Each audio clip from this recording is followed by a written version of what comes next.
Welcome to our program this evening. This is the second program in our Celebrate Oakmont 125 celebration that we're having throughout the year of 2014. This is the 125th anniversary of Oakmont. Pittsburgh Mayor Robert Riddle turned a shovel full of dirt and proclaimed, "Gentlemen, the road is now begun." And with that, construction began on the Allegheny Valley Railroad. Now, the organization of the railroad began a few years earlier. It was organized a number of years, reorganized. They had to try to get money so they could start construction. But beginning in 1852, the officials of the Allegheny Valley Railroad Company traveled up into northern Pennsylvania along the proposed route. And they set up meetings in towns like Clarion, Katanning, Brookville, Ridgeway, and they met with the people and tried to raise money for the construction of the railroad. And they offered bonds, and these bonds would be redeemable in 30 years, and in 30 years' time they would be converted to Allegheny Valley Railroad stock, and at that time people could sell them on the open market, cash them in, or keep investing in the railroad. The whole reason that they wanted to build the railroad is they had learned that there had been rich coal deposits discovered up in McCain and Elk counties. So they wanted to be able to go up there and haul the coal back to Pittsburgh. They also wanted to be able to harvest the large amount of timber that was in the Allegheny National Forest. So that was another reason for the railroad. And also, they wanted it to be a link to Buffalo, and along with Buffalo, the Great Lakes. So that would be trade that would come into Pittsburgh by way of the Allegheny Valley Railroad. The route they chose, which was along the railroad, was chosen because construction would be less expensive. If they went through the countryside here in western Pennsylvania, they would have had to do a lot of grading, cut down hills, fill in valleys, build bridges, so it would have been very expensive. So they chose the route of the Allegheny Valley to get up into northern Pennsylvania. Out here in Oakmont, there really wasn't much going on because this was basically all that was in Oakmont in 1853. You had the Bright House, which was located at what later would be the foot of Pennsylvania Avenue, and you had the Halton House, which was also located along the river at what would be the foot of Halton Road. Now, Michael Bryant was actually the first settler to come into what is now Oakmont. He arrived in 1816, and he cleared the land and farmed it with his wife and 12 children. Now, his land would have been from the river up to 6th Street, and from Virginia Avenue over to around Delaware or Washington Avenue. So that was all the Bright farm. So as I said, they arrived here in 1816. He built this house, which was made of bricks that were made on the property, clay from the property. And for the next 18 years, the Bright family lived here by themselves in the wilderness. There was really nothing here. In 1834, a gentleman by the name of Jonathan Halton purchased the property adjacent to the Brights, and he built his house along the river. Shortly after that, a gentleman by the name of Caleb Lee bought the property on the hilltop. So in 1853, you had 3 settlers here in Oakmont, Mr. Bright, Mr. Halton, and Mr. Lee. If any of the 3 men had business in Pittsburgh, they could do one of 3 ways to get there. They could walk 12 miles along the riverbank. They could take a canoe or a rowboat and paddle down the river, or they could cross the river and they could ride a packet on the Pennsylvania Canal. A lot of people don't realize that the Pennsylvania Canal actually came down the Allegheny River right through Harmerville, Springdale, Blawnox, and that was the main mode of transportation into the city. But that was all about to change because the Allegheny Valley Railroad was coming to town. Now, the route of the railroad came out of Lawrenceville along the eastern bank of the Allegheny River.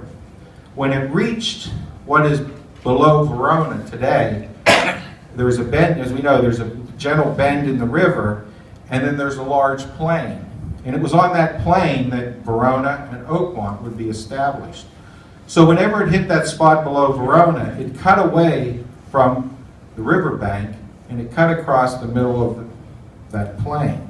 And it also just happened to cut across the middle of the Bright family and the Halton family property. On November 26, 1853, Jonathan Halton sold a 2-acre parcel of ground to the Allegheny Valley Railroad. He sold it for the large sum of $1. With the agreement and the purchase price of $1, the railroad was able to obtain 2 acres of ground for a train station. They were also able to obtain water rights from a spring that was located on Halton's property. And this was for a water depot for the railroad. And also this agreement said that Mr. Halton had to build a street 40 foot wide and provide access to the train station. And all he got out of it was $1. But Mr. Halton was a lot smarter than what you may think. This is the Halton train station shortly after it was completed. It was finished in 1854, and since it was in the middle of Halton's property, it was named the Halton Station. And because there was now a station here, you started to see a small village build up around the station. So Mr. Halton may have only made $1 on his first sale, but he made a lot of money subdividing his property and selling it to businesses and residents in the new village of Halton. Jonathan Halton's son-in-law was a man by the name of Abraham Greenwood. And shortly after the station was built, he built this large hotel. And this was located at the corner of what is today Allegheny Avenue and Halton Road. After he built his hotel, we started to see a lot of other businesses come into Halton. We had the Diamond Lumber Yard, we had Lawnabaw's Butcher Shop, we had the Red Onion Saloon, Bright's Blacksmith Shop, Hunter Brothers Store, Agnew Glass Company. So the station is really what attracted the businesses into Oakmont. Another business that was there was the King family Furnace and Roofing Company. So for the next 70 years, almost everything that came into Oakmont or left Oakmont went by way of the railroad. We look at Oakmont today, we have access Halton Bridge, Allegheny River Boulevard, you could go out through Plum Borough, but back in 1870 there was no bridge. There was no Allegheny River Boulevard. Penn Township and Plum Township, there was nothing out there. So Oakmont, Halton, was an isolated community out here all by itself. And the railroad was its lifeline to the outside world. Now the line was built in sections. And shortly after they built the Halton Station, they also built a water tower there where the engines could stop and fill up with water. They also had a turntable, which was located up near where the water authority is. And the last train that came out was what they called the bummer. And it came out at the end of the day. They put it on the turntable, turned it around, parked it in a shed, and then it was the first train into Pittsburgh the next day. And then they continued constructing the line, and it was finally built and completed to Katanning on January 23rd, 1856. Now, for the first few years, the line struggled. They really didn't make as much money as they thought they would. And they were having a few financial problems. But then something happened up in northwestern Pennsylvania. A man by the name of Edward Drake discovered oil in Titusville. And all of a sudden, the oil boom was on in northwestern Pennsylvania. So the railroad quickly built a line that ran up into the oil country, up into Oil City. And they would bring the oil that was from the oil country back to Pittsburgh. There were plenty of oil wells up there, but there were no refineries. So they would carry the oil down through Halton, through Oakmont, in these early tanker cars. The refineries were located down in the Lawrenceville section. There were actually 9 oil refineries that lined the riverbank down in Lawrenceville. All that oil from northwestern Pennsylvania came down through Halton. Also, since the area was booming, they were setting up new towns, new businesses up in that area. So all the supplies that were going up into the oil country came through Halton, came through Oakmont. So it was a very busy place. During the Civil War, a lot of people don't know, there was actually an Army training camp that was located at Halton, Pennsylvania. And over 4,500 recruits trained at this Army camp before they went off to fight in the war. So that the Army camp was actually located between the train tracks and the river and Halton Road and roughly where the Water Authority sits today. When they came in, the train station was actually converted to a commissary, and that's where all the supplies for the camp came in there. Also, all of the troops, when they came into the camp, they came by train. So it became a very busy place. The other thing they did was, Camp Wright was actually, at the time, you know, the Civil War had just begun. The Union people thought it was going to be a quick war. We're going to suppress the rebels. It'll be over.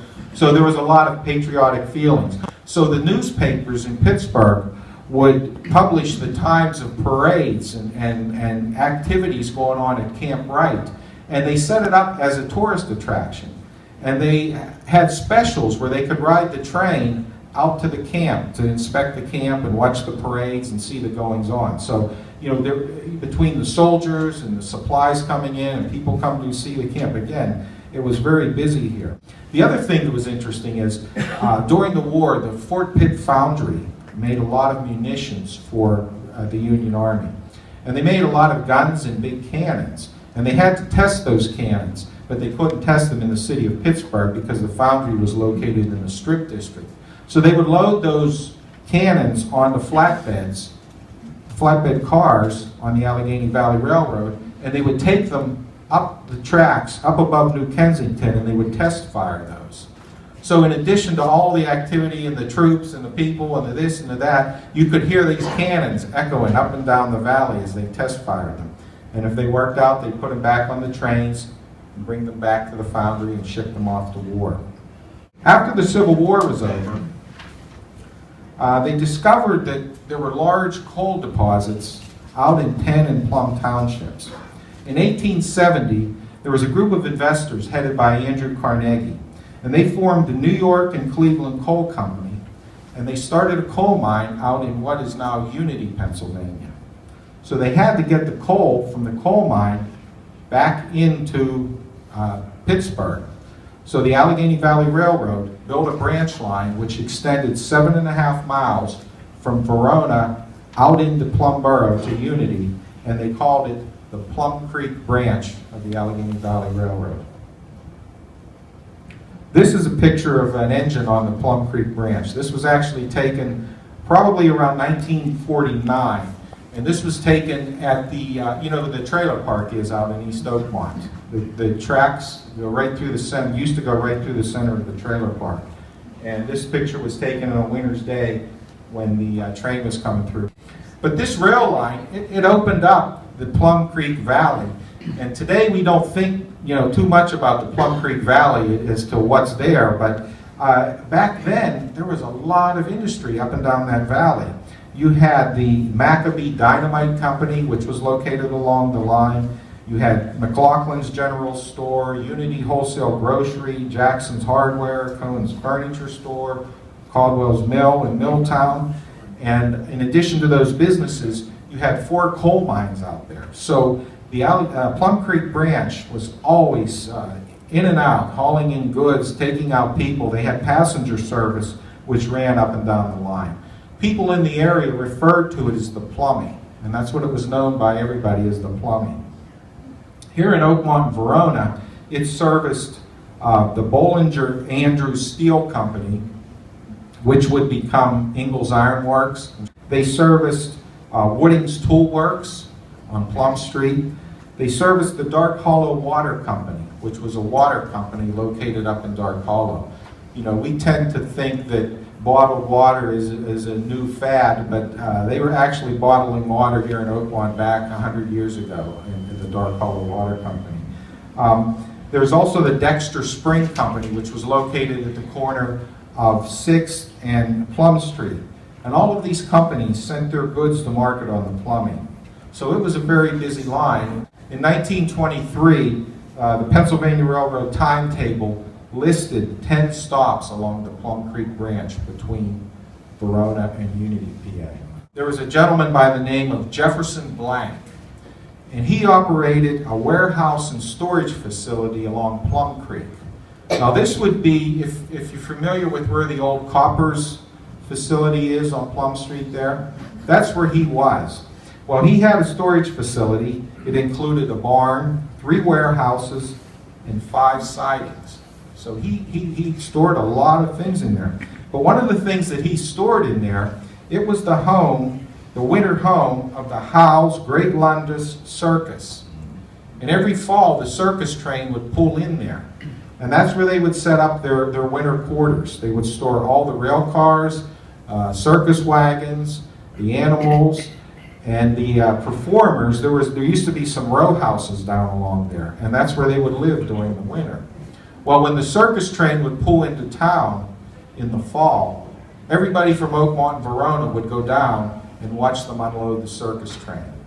And then in the spring, when they were getting ready to go out again, they would go down and watch them load up the train, and off it would go.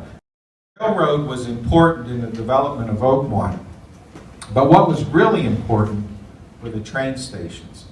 And it were these train stations that really made Oakmont what it is today as far as how it's laid out and how the town came to be. The first station, we already talked about this, was the Halton Station.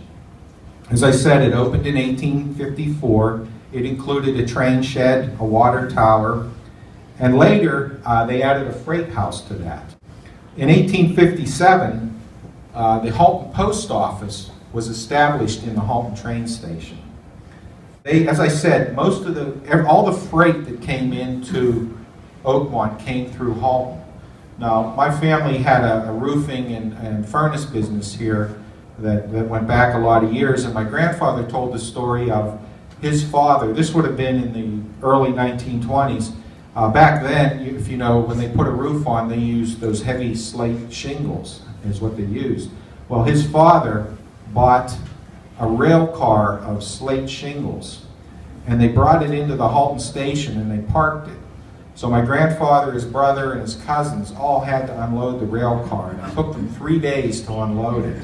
But they just parked it there for them, and they worked at their speed and loaded them onto a wagon and took it over to the warehouse. But they also said that there's a few homes in Oakmont that were the Sears prefab houses. You've probably read about those.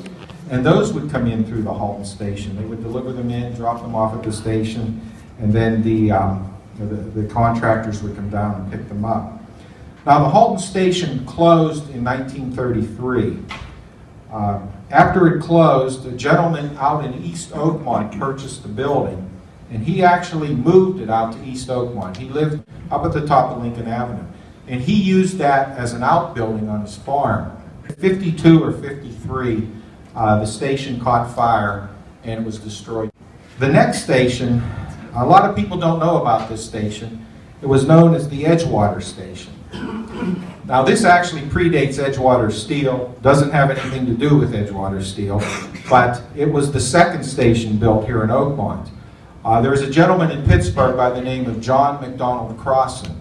He was a very influential Pittsburgher, and he owned the Monongahela House Hotel. You may have heard of that. That was the hotel back in the 19th century. Anybody of importance that came to Pittsburgh stayed at the Monongahela House. Well, his summer estate was located out here in Oakmont, and he named it Edgewater. And that was the eventual site of Edgewater Steel, and that's how Edgewater got its name. He used to bring a lot of his customers, his patrons, out to his summer estate. He was very influential, so the railroad gave him his own little train station at the entrance to his property. As you can see, it was a very small station. What's interesting, if you look in the background, you see that little brick house there? That was originally a part of McCrossan's Edgewater estate. And some of you probably remember that. That was just torn down probably 7, 8 years ago. But that was part of Edgewater Steel. They used that as one of their buildings. So that's the same little house that was there. Well, what happened to the Oakmont Station? Well, October 16th, 1901, the railroad sent out a work train. And they came out of Pittsburgh and they were performing maintenance on the track. Well, they got as far as the Edgewater Station. So there was a siding there, and they pulled their work train into the siding and went home. The next day they came out, and their plan was they were going to continue working up the line, performing their track maintenance. So at 7 a.m., they boarded the train, got it ready to go, and they pulled out onto the main line. Well, just after they got out onto the main line, they look, and here comes freight number 68, southbound, on the same line that they're on. So they hurried up, they backed the train back into the siding and did get out of the way. Well, the ticket agent, station master, was a lady by the name of Rebecca Fisher. Now, Miss Fisher was running late that day, and she came down to the College Avenue crossing, and she saw freight number 68 coming down, and she was late, and she thought, I'm going to go in front of it. But she thought better of it, and she waited for the train to pass. So as I said, they backed out of the way, got out of the way, no problem. But there was a problem. They forgot to close the switch. Well, freight train 68 came down into the switch, into the cutoff, and this is what happened. They hit the work train. There were 6 cars behind the engine that were full. They stayed down. The back of the train had empties. There was an empty boxcar and an empty tanker. And they smashed into the station, knocked it off its foundation, and landed on the roof. Whoever built that station is a heck of a contractor. Because not only is there a boxcar, but there's a tanker on the other side. Sure, look at all the people around here. I mean, they're up on the top. There's a gentleman, and he's leaning against the building. He had his picture taken. And I'm thinking, wow, he has to be brave or really dumb. But you can see the tanker up on there. And there's a boxcar beside it. And again, people all over getting their little kids, if you see the little children in front of it, getting their picture taken. But no one was hurt. I mean, there were some minor injuries, no serious injuries. So after that happened, they decided that they wouldn't replace the station.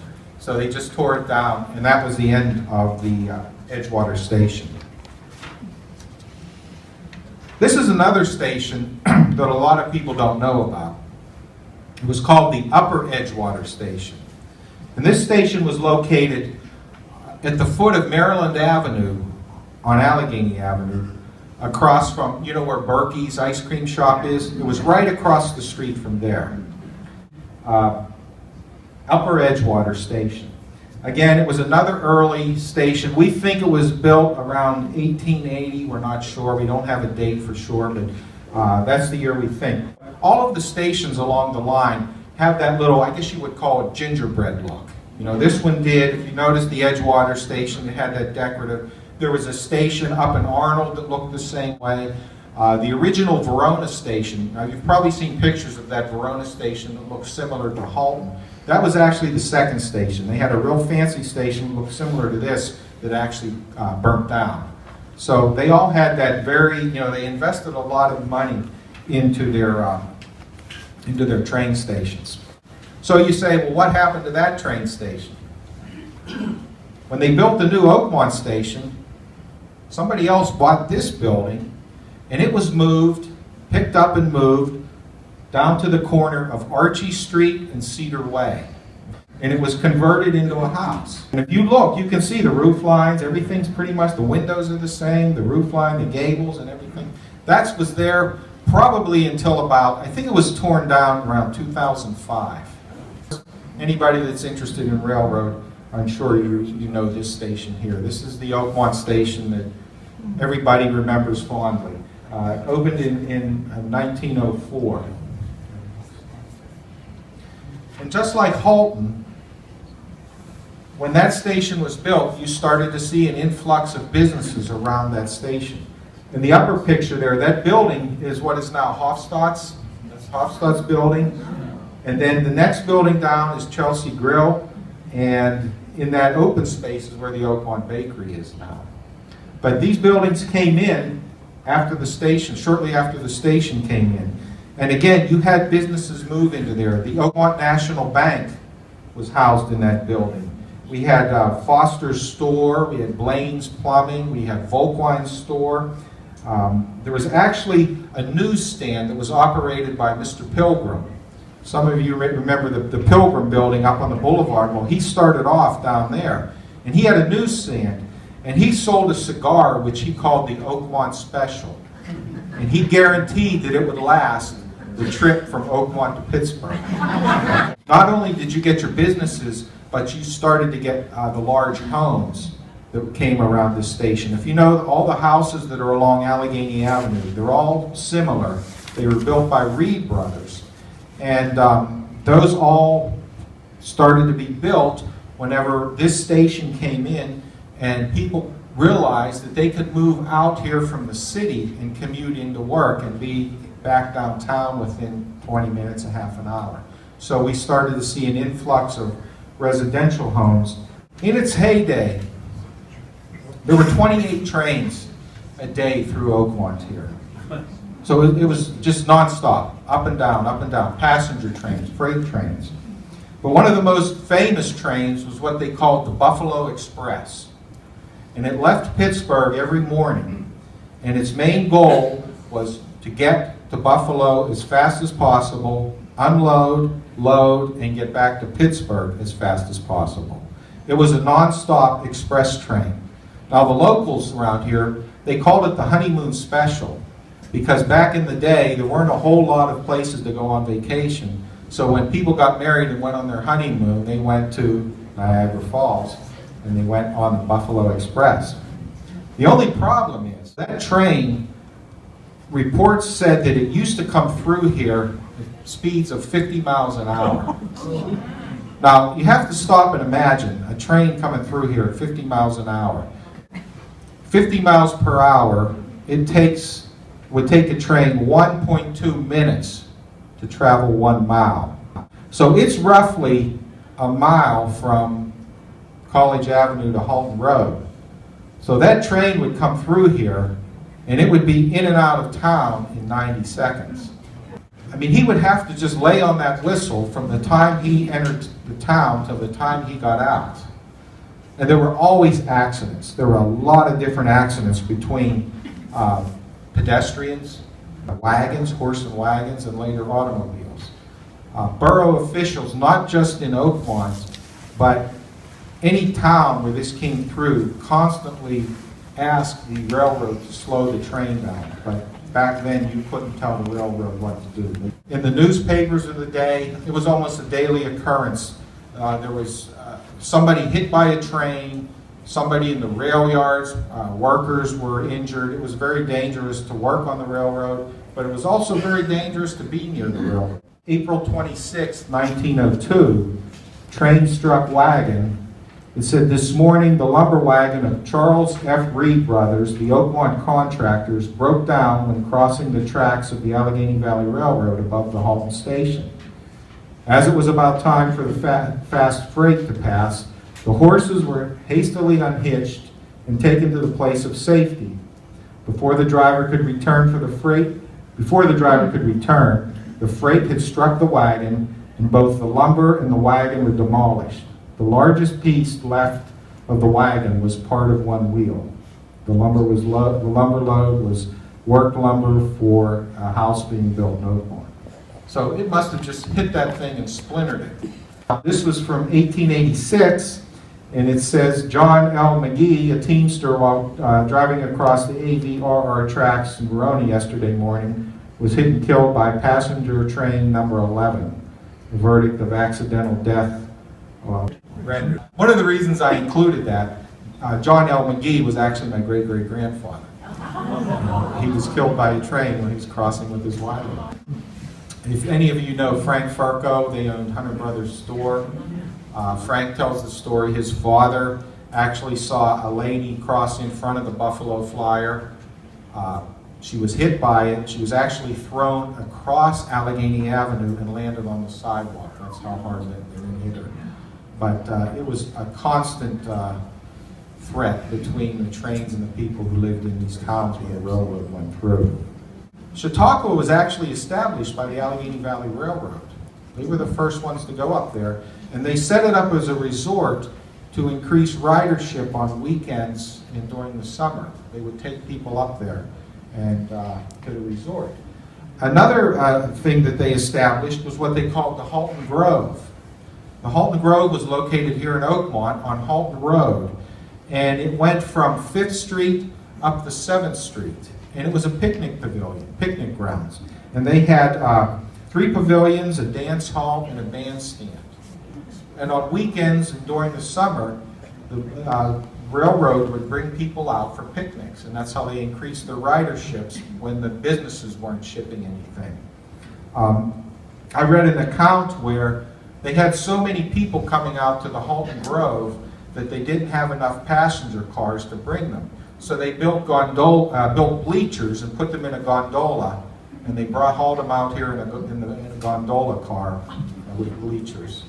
They also had a boardwalk that went from the Halton Station up to the Grove so the people wouldn't get muddy whenever they walked to and from the Grove. And this is actually a picture that was taken around 1900, and this is a bunch of people waiting for the train at the Halton Station, and they were at a picnic at the Halton Grove. The railroad played an important part in the Oakmont Country Club. It was built in 1903, and again, we can't look at it from our perspective, but you have to look at Oakmont in 1903. There was no Allegheny River Boulevard, there was no Route 28, no Halton Bridge. So if you wanted to come out to the country club to play golf, they came by train. And the country club at the time, they had a fleet of wagons that ran between the country club and the Halton Station. And these wagons were pulled by large draft horses, and they had a couple of rows for seating, and then they had an area in the back for cargo, and that's where they would put the golf clubs. And they would go back and forth, up and down the hill. These station wagons were what brought the golfers from the station to the country club.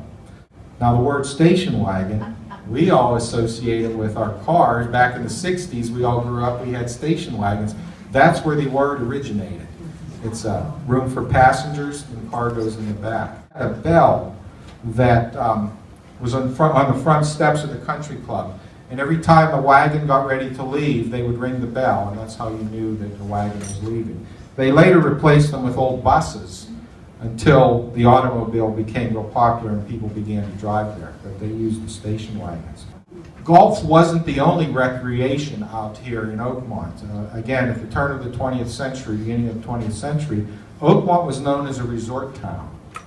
And there were cottages, summer camps, and canoe clubs which lined the riverbank. And all these people from Pittsburgh came out to Oakmont to escape the dirty air and dirty water. They came out to enjoy the rivers and the fresh air. And when they came on the railroad. So during the summer, on weekends, there was a lot of activity with the railroads here in Oakmont. A lot of people came from the city on the trains to swim at the Willows Pool. And before that, there was the Willows nightclub, which was a big nightclub during the big band era.